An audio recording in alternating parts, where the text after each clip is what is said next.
Welcome to my channel.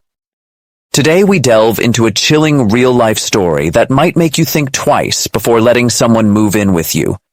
A case where intelligence was weaponized and trust was preyed upon. This is the terrifying story of Jamison Bachman, one of the most manipulative and dangerous roommates America has ever seen. Have you ever wondered how well you really know someone sharing your home? Jamison Bachman didn't start out as a name whispered in fear. Born in 1957, Bachman was, by many accounts, a bright and promising young man. He grew up in Philadelphia in what seemed like a relatively stable household, but beneath that exterior, there were signs of something darker simmering under the surface. Those who knew him as a child described him as academically gifted, but emotionally distant. Jamison wasn't the kind to make close friendships. He was calculating, detached, and preferred keeping people at arm's length. After high school, Jamison pursued higher education with vigor. He studied law, though he never officially became a licensed attorney. Despite lacking the credentials, he developed a deep and unsettling understanding of tenant laws, knowledge that would later become his most dangerous tool. He knew every loophole, every clause that could be twisted to his advantage. Bachman's behavior escalated over the years, but the blueprint was always the same. He would respond to roommate ads, charm his way into apartments, and once settled, he would slowly take over. Rent payments would stop. Communication would turn cold. Requests to leave would be met with legal threats. He weaponized the very laws designed to protect tenants, making it nearly impossible for landlords or roommates to remove him. He became the ultimate squatter, an invisible threat hiding behind polite smiles and legal jargon. One of his most publicized cases involved a woman named Alex Miller from Philadelphia. In 2017, Alex posted a listing on Craigslist for a roommate after going through a breakup. That's when Jamison, going by the alias Jed Creek, responded.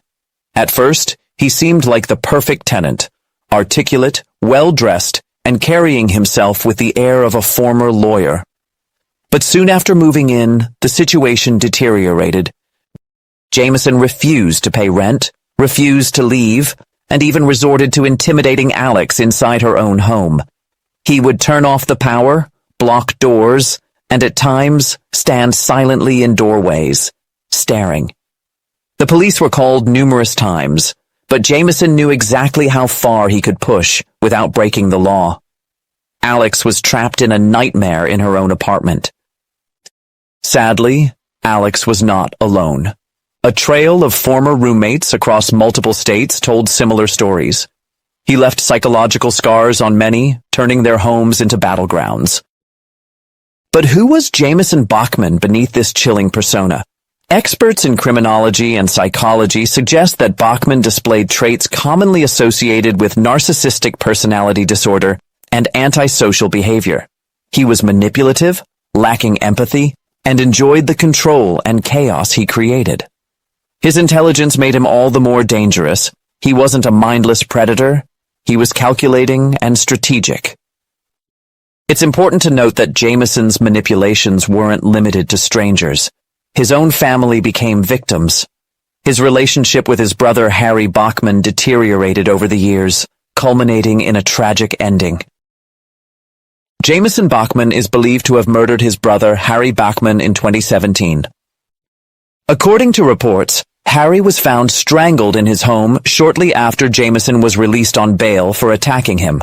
While Jamison was the prime suspect, and the circumstantial evidence pointed toward him, he was never formally tried in court for the murder because he died in jail shortly after his arrest. The case left a chilling mark because it suggested that Jamison's escalation from psychological terror and manipulation to physical violence had reached its peak with his brother's death. For many, this ending closed the chapter on a man who haunted Craigslist ads and roommate postings for decades. But the legacy of fear and violation he left behind lingers on. So what can we, as everyday people, take away from this harrowing story? Let's talk safety. First, always run a background check. It might feel awkward, but it's standard practice. Services are available online that can check for prior evictions, criminal records, or legal disputes. Protecting your home and well-being is worth the extra step. Second, verify employment and income. A legitimate tenant will have no issue providing proof of employment or financial stability. Be cautious if someone dodges this conversation or offers vague answers about their income source. Third, insist on meeting more than once before making a decision. Try to meet in neutral public places to get a clearer sense of the person's demeanor and behavior. If possible, meet with their former landlords or roommates for direct feedback. Fourth, don't skip the lease agreement. Even if you're renting out a room, always have a legally binding lease. It should outline terms like rent, utilities, house rules, notice periods, and grounds for eviction. Include a clause for terminating the agreement if threats, harassment, or illegal activities occur. Fifth, watch out for early red flags. If someone pressures you to move in quickly, avoid signing formal paperwork, or becomes defensive when asked about references, consider it a warning sign.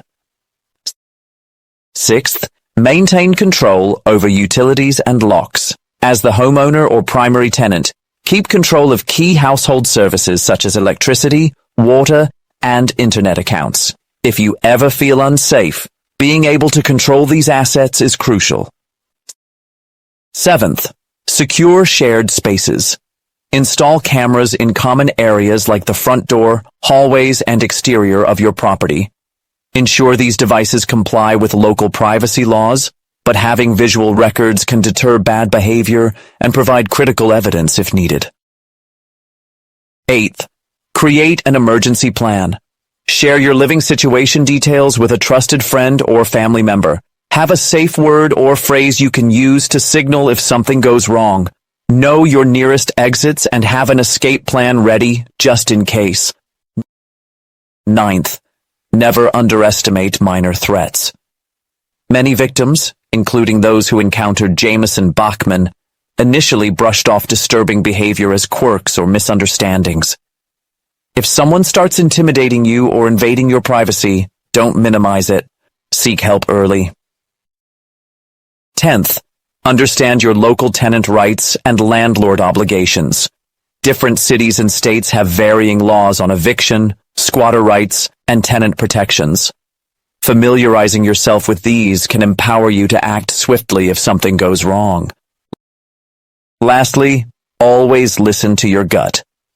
Our instincts are fine-tuned survival tools. If you feel uncomfortable or unsafe, it's okay to act on those feelings without waiting for further justification. Jamison Bachman may have been a unique and extreme example of a manipulative predator, but the tactics he used are part of a wider pattern of how abusers and exploiters gain access to private spaces. Stay cautious, be proactive, and never feel guilty for protecting your peace and your home. So, after hearing this story, how would you approach your next roommate search? Stay safe out there, and if this video gave you insight or made you more aware, don't forget to subscribe for more stories like this and the tools to protect yourself.